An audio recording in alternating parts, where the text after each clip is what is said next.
Halo teman, selamat datang di channel yang satu ini. Hehehe, channel ini adalah berisi cerita tentang alur Donghua yang keren. Penasaran? Yuk segera langsung markiden, mari kita dengar. Tapi sebelum itu, jangan lupa like dan subscribe-nya ya. Battle Through to Heaven.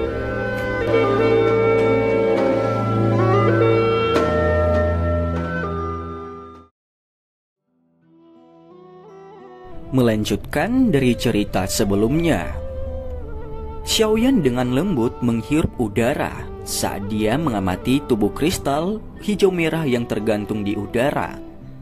Lama kemudian sebelum dia menekan kegembiraan di hatinya, tangannya melengkung dan memunculkan kekuatan hisap. Inti monster yang sedikit memancarkan fluktuasi energi yang menakutkan tidak menahan kekuatan lembut ini. Sebaliknya, itu dengan lancar bergegas turun. Api hijau merah yang sedikit berkedip menerangi wajah Xiaoyan itu memantulkan kilau yang luar biasa jahat.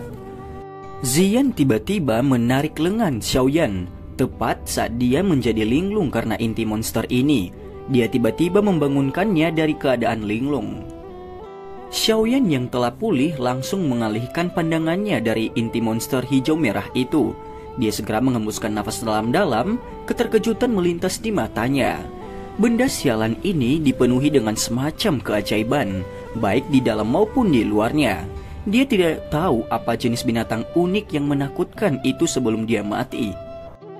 Dengan jentikan tangan Xiaoyan, sebuah kotak giok berwarna zamrud muncul di tangannya.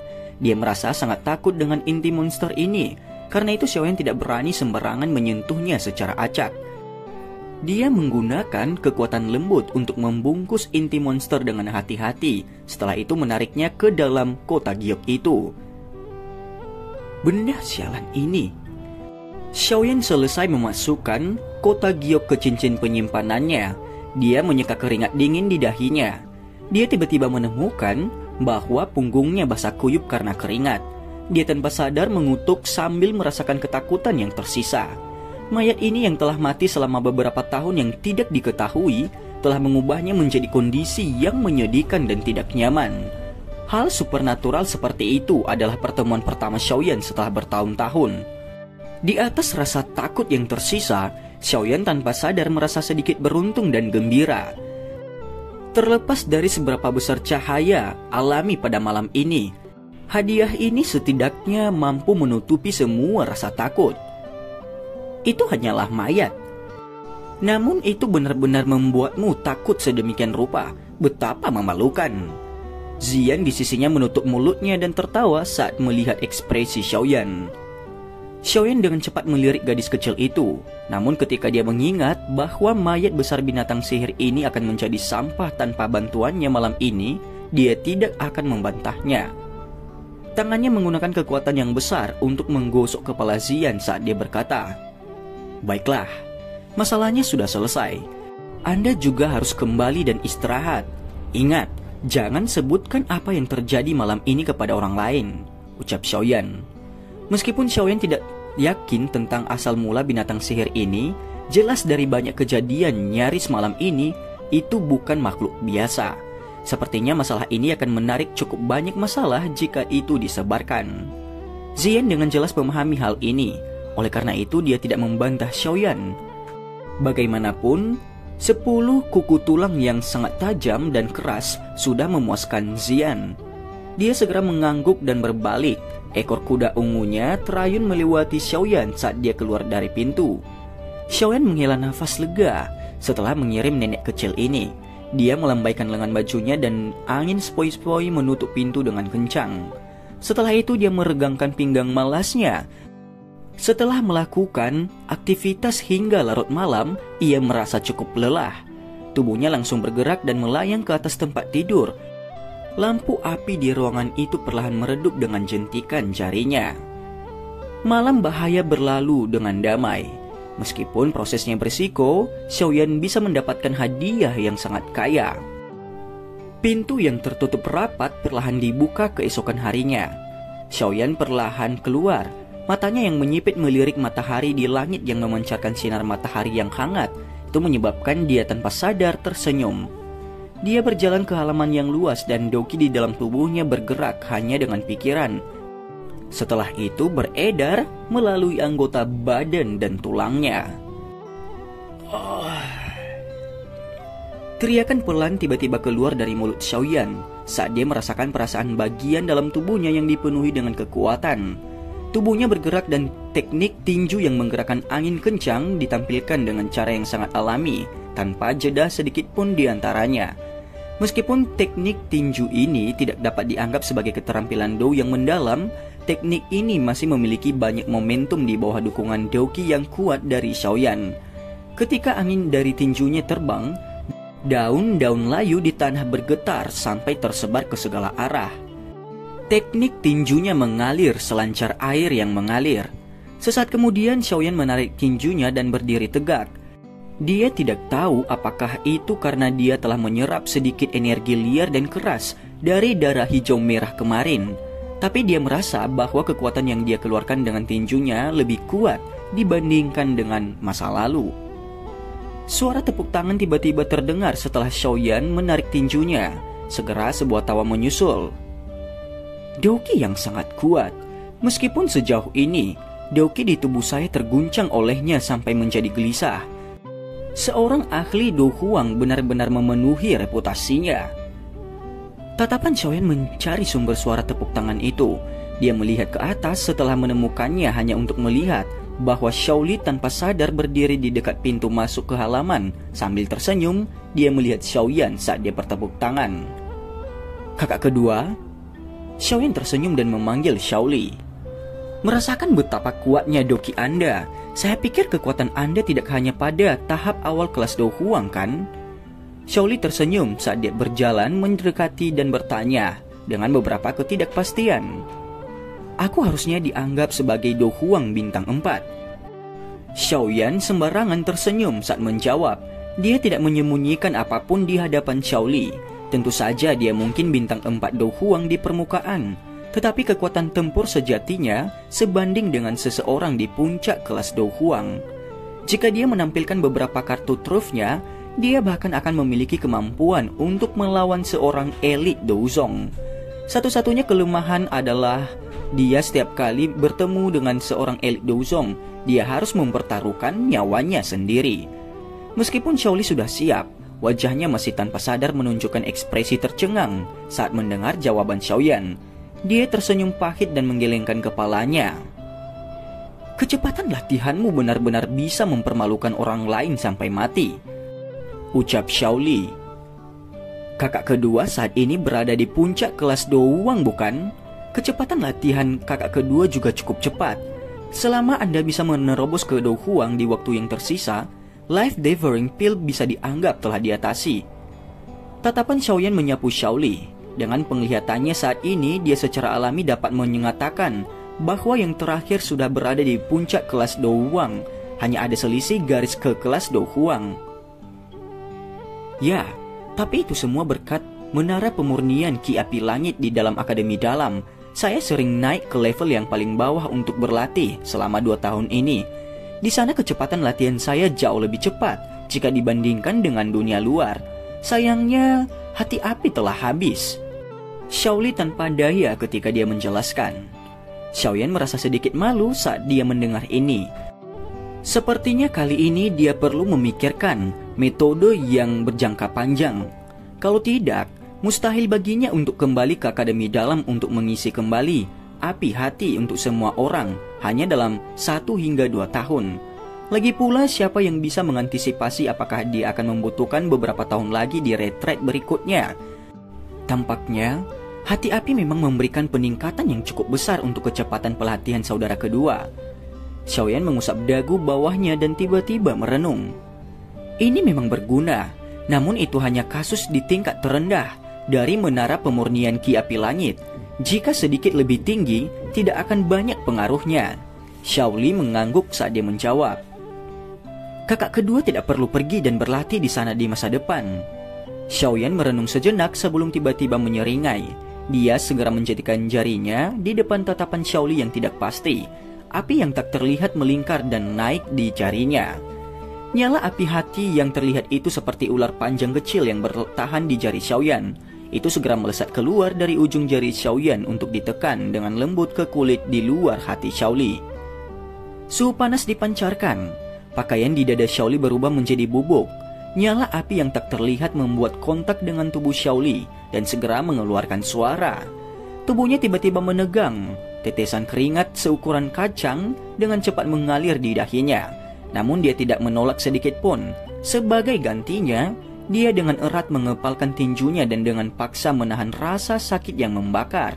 Dia tahu bahwa Xiaoyan pasti tidak akan melakukan sesuatu yang tidak menguntungkannya. Nyala api yang tak terlihat tetap sesaat sebelum secara aneh melewati kulit Xiaoli dan memasuki tubuhnya. Setelah api tak terlihat memasuki tubuhnya, gambar api muncul di kulit tempat jantung Xiaoli berada.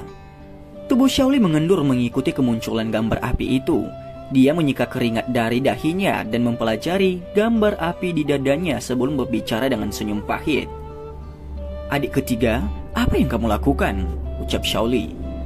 Ekspresi Xiaoyan agak pucat. Dia tersenyum pada Xiaoli dan berkata, "Ini adalah biji api yang telah aku tempatkan di tubuhmu menggunakan api hati jatuh. Jika Anda menggunakan Doqi untuk mengaktifkannya saat berlatih di masa depan, Anda akan bisa mendapatkan efek yang lebih besar daripada di bagian bawah menara pemurnian Ki Api Langit. Apalagi menurut ekspektasi saya, benih nyala api ini harusnya dipertahankan selama 1 tahun hingga 2 tahun. Selama waktu itu kemungkinan saudara kedua akan menerobos ke kelas Do Huang. Pada saat itu, efek biji api dari peningkatan kecepatan latihan Anda akan sangat melemah. Oleh karena itu, menghilangnya itu tidak masalah."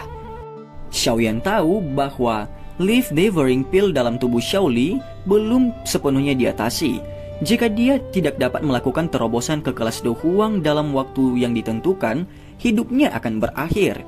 Oleh karena itu, Xiaoyan tidak ragu-ragu untuk mengeluarkan usaha keras untuk menanam benih api hati di dalam tubuh Xiaoli. Dengan cara ini kecepatan yang terakhir bisa meningkat secara signifikan. Xiaoli juga kaget saat mendengar ini. Keterkejutan segera muncul di wajahnya. Bahkan dia merasa cukup terkejut karena Xiaoyan bisa memanfaatkan cara seperti itu. Namun setelah mengingat bahwa bagian dalam tubuh Xiaoyan memiliki leluhur dari nyala api hati ini, keterkejutannya sangat berkurang. "Teman kecil, kamu sekarang memiliki lebih banyak taktik." Xiaoli menepuk bahu Xiaoyan sambil tertawa. Xiaoyan tersenyum samar. Dia baru saja akan berbicara ketika tetua gerbang Xiao tiba-tiba memasuki halaman. Dia buru-buru melaporkan dengan suara hormat ketika dia melihat mereka berdua. "Dua pemimpin, penatua pertama Suqian meminta kalian berdua untuk bergegas ke halaman depan. Dia berkata bahwa Ying San tua akan meninggalkan kota," ucap tetua itu. Mata Xiaoyan sedikit menyusut saat dia mendengar kata-kata ini. Dia bergumam, "Akhirnya, dia meninggalkan kota." Pada saat Xiaoyan dan Xiaoli bergegas ke aula, cukup banyak orang yang sudah hadir di sana.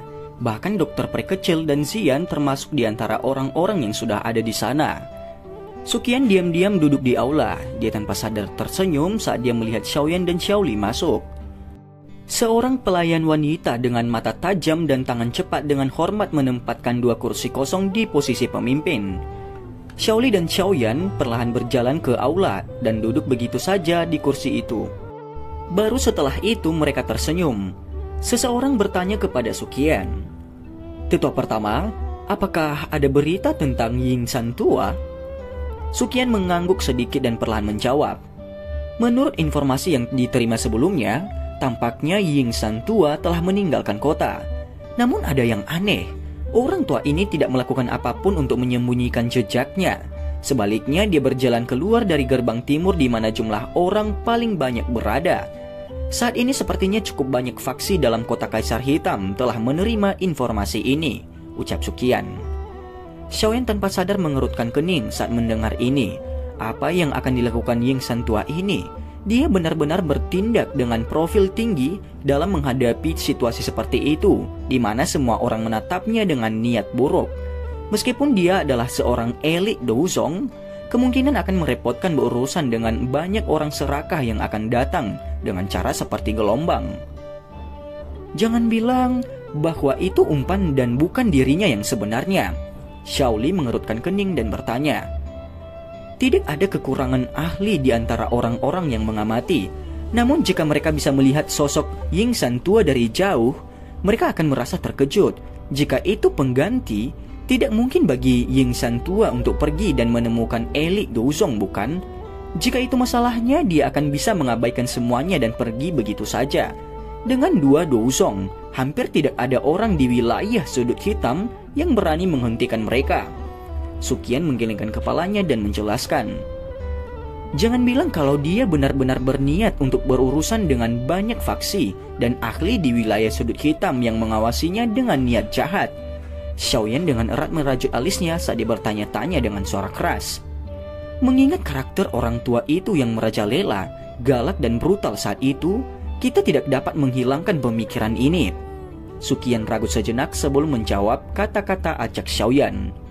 Xiaoyan tanpa sadar memutar matanya saat dia mendengar ini. Jika ini masalahnya, bukankah dia akan terlihat sedikit terlalu sombong?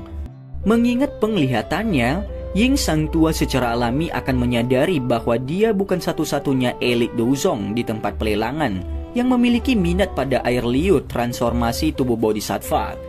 Jika hanya orang biasa, dia bisa mengandalkan kekuatan dan memandang mereka tanpa rasa takut. Namun tidak mungkin baginya untuk mengabaikan para ahli yang sekelas dengannya, bukan? Apakah lembah api iblis itu memiliki aktivitas? Jari Xiaoyan dengan lembut mengetuk meja sebelum dia tiba-tiba bertanya. Mereka juga mengetahui berita tentang Yingsan tua meninggalkan kota. Saat ini mereka mengikuti dari jarak dekat di belakangnya. Dari kelihatannya, mereka tampaknya tidak merencanakan serangan langsung, ucap Suqian. Xiaoyan sedikit mengangguk. Dia merenung sejenak sebelum perlahan berdiri. Dia berkata dengan suara yang dalam. Kalau begitu, kita juga harus pindah. Tidak ada gunanya membuat tebakan acak di tempat ini. Sebaliknya kita harus mengikuti di belakang Yingsan tua dan melihat apa yang dia rencanakan. Dari bagaimana saya melihatnya, dia pasti tidak akan menyerahkan sesuatu yang berharga seperti air liur transformasi tubuh bodhisattva kepada orang lain untuk diambil karena sifatnya yang sangat berhati-hati. Bagaimanapun dia cukup percaya diri dengan kekuatannya, ucap Xiaoyan. Tidak ada yang menolak saran Xiaoyan. Segera setelah itu orang-orang dari gerbang Xiao dan Akademi Qianan mulai mengemas dan bersiap di bawah perintah Xiaoli dan penatua pertama Suqian. Setelah itu mereka diam-diam meninggalkan kompleks ini dari belakang. Mereka dengan cepat keluar dari kota Kaisar Hitam dan mengikuti jalan yang diambil Yingsan tua untuk mencoba mengejarnya. Tidak lama setelah kelompok Xiaoyan meninggalkan kota Kaisar Hitam, berita kepergian mereka dengan cepat dikirim ke Sekte Kaisar Hitam. Ekspresi Mo Tianxing acuh tak acuh saat dia mendengarkan laporan mata-mata di dalam ruang pertemuan Sekte Kaisar Hitam. Sesaat kemudian dia mengangguk dan melambaikan tangannya untuk membubarkan mata-mata itu. Tidak disangka bahwa Xiaoyan ini benar-benar berkumpul dengan kelompok gerbang Xiao. Ini agak merepotkan. Bukankah pihak mereka akan memiliki 2 elit Douzong? Qisan menyaksikan mata-mata itu mundur dari belakang Mo Tianxing. Dia mengerutkan kening dan mengajukan pertanyaan. Jika Yan Xiao dan mereka bukan kenalan lama, mungkin orang-orang dari gerbang Xiao memberinya teknik penguasa teknik Dou yang mereka beli di pelelangan itu. Ini akan memfasilitasi kerjasama antara kedua belah pihak. Mo Tianxing sedikit mengangguk, ekspresinya agak jelek. Yan Xiao dan gerbang Xiao telah membentuk dendam setelah masalah di pelelangan. Tidak disangka mereka akhirnya bekerja sama. Apa yang harus kita lakukan sekarang? Saat ini kekuatan mereka semakin besar. Setelah bergandengan tangan, kita bisa melupakan tentang mendapatkan pil pemecah Zong itu. Moya di sisinya tidak bisa membantu tetapi dengan cemas berbicara setelah ini. Zong Breaking Pill adalah sesuatu yang bahkan Qisan tidak bisa suling. Jika dia tidak bisa mendapatkan pil di tangan Xiaoyan, dia tidak akan tahu kapan itu akan terjadi. Sebelum dia mendapatkan kesempatan untuk mendapatkan yang lain. Apa yang membuatmu sangat cemas? Saat ini, mereka sedang bekerja sama. Jangan bilang padaku bahwa kamu bisa pergi dan menghancurkannya. 2 Douzong, bahkan saya tidak akan berani bertindak sembarangan. Sekarang Anda akan menunggu di sini dengan tenang. Mereka jelas menargetkan Ying San tua. Namun orang tua ini juga bukan orang biasa. Tidaklah mudah untuk mendapatkan air liur transformasi tubuh bodhisattva darinya. Ekspresi Mo Tianxing tenggelam saat dia menegur. Moya hanya bisa menelan kebencian yang dia rasakan setelah ditegur oleh Mo Tianxing. Dia merasa pahit, tetapi tidak berani berbicara. Pemimpin sekte, sepertinya ada yang salah dengan Ying San tua. Mengingat karakternya yang berhati-hati, tidak mungkin dia meninggalkan kota dengan cara yang sangat mencolok. Dia juga harus tahu bahwa ada banyak ahli yang menunggunya di luar kota. Kisan mengerutkan kening saat dia berbicara dengan ragu-ragu. Orang tua ini juga berhati-hati dan licik. Secara alami tidak mungkin baginya untuk melakukan hal seperti itu. Wajah Mo Tianxing menunjukkan senyum aneh saat dia menjawab dengan lembut. Kisan dan Moya di samping tanpa sadar bertukar tatapan rahasia satu sama lain ketika mereka melihat senyum aneh di wajah Mo Tianxing. Namun sementara mereka ingin menunggu Mo Tianxing untuk terus berbicara, yang terakhir menutup mulutnya. Kisan tidak bisa membantu tetapi dengan hati-hati bertanya, apakah pemimpin sekte tahu apa yang orang tua itu rencanakan? Anda secara alami akan tahu kapan waktunya tiba. Air liur transformasi tubuh bodhisattva ini bukanlah sesuatu yang ingin diambil oleh sekte Kaisar Hitam kita. Mo Tianxing melambaikan tangannya. Matanya menunjukkan kepekatan saat dia tertawa terbahak-bahak. Sekarang, kita hanya akan melihat faksi-faksi ini terlibat dalam pertempuran berdarah dengan Ying San tua. Semakin banyak orang mati, itu semakin baik. Kisan dan Moya saling memandang setelah mendengar ini. Mereka langsung tertawa dan setuju. Jika sekte Kaisar Hitam kita tidak gagal mendapatkan sedikit pun informasi tentang hati bodhisattva dari air liur transformasi tubuh bodhisattva ini, meskipun mengamatinya untuk waktu yang lama, kita pasti tidak akan membawa benda ini ke pelelangan. Mo Tianxing mengerutkan alisnya saat matanya menyapu ke daerah yang jauh di luar kota Kaisar Hitam. Namun terlepas dari apakah kita bisa mempelajarinya dan menemukan sesuatu, akan lebih baik jika benda itu ada di tangan kita. Orang lain bisa melupakan tentang mendapatkan sesuatu yang gagal didapatkan oleh sekte Kaisar Hitam kita. Kembali ke kelompok Xiaoyan. Kelompok Xiaoyan melihat ke jalan utama di dalam hutan dari sebuah bukit kecil.